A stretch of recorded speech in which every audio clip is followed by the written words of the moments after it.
ሰው እግዚአብሔርን ከያዘ ምን ይፈልጋል? የልብህ ተስፋ ክርስቶስ ነው።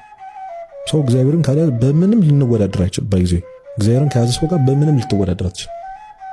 እሱ የዓለም ሁሉ ፈጣሪ ነው።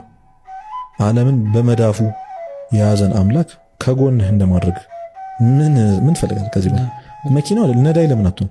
እግዚአብሔር ከሌለበት ደስታ እግዚአብሔር ያለበት ሐዘን ይሻላል።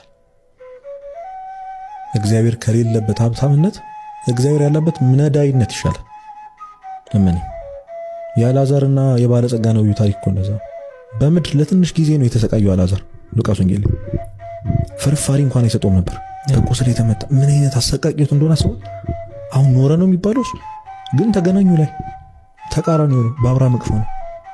ያ ባለጸጋው በእጁ እንደዚህ ነክሮ ጠብ ያርግልኝ ውሃ ብሎ እስኪለምን ድረስ ዛሬ የረሳኸውን ዕዳ ነገ አያስታውስም። አንድ ንጉሥ በጣም ትልቅ ቤተ መንግስት እየሰራውልህ ነው፣ ግን እዚች በረት ውስጥ ቆይ 15 ቀን ቢልህ እያጣጣምክ ነው የምትቆየው። ሽታው በቃ ምድር እኮ እንደዚህ መንግስተ ሰማያት አለች ትንሽ ተሸገርልኝ እኮ ነው የሚልህ እግዚአብሔር። በምድር ያለው መከራ ችግር ያልፋል፣ ከሰው በታች መሆነ ያልፋል፣ ትንሽ ጊዜ ነው። በምድር በሰማይ ትልቅ ክብር አዘጋጅልሃለሁ እያልኩ ይህንን የማያስብ ሰው ተስፋ ሊያደርግ ይችላል። ይህን ወጣቱ ይህን ማሰብ አለበት። ሁል ጊዜ ራስህን በእግዚአብሔር ፊት ምን አይነት ሰው እንደሆንክ አስብ። ለእግዚአብሔር የምታቆራው ልጅ ነህ። ልክ እግዚአብሔር ኢዮብን ሲያይ ሰይጣንን አየው ባሪያዬን ኢዮብ ብሎ የሚቆራብህ ልጅ ነው። እሱን ካረጋግጥ ምን ትፈልጋለህ?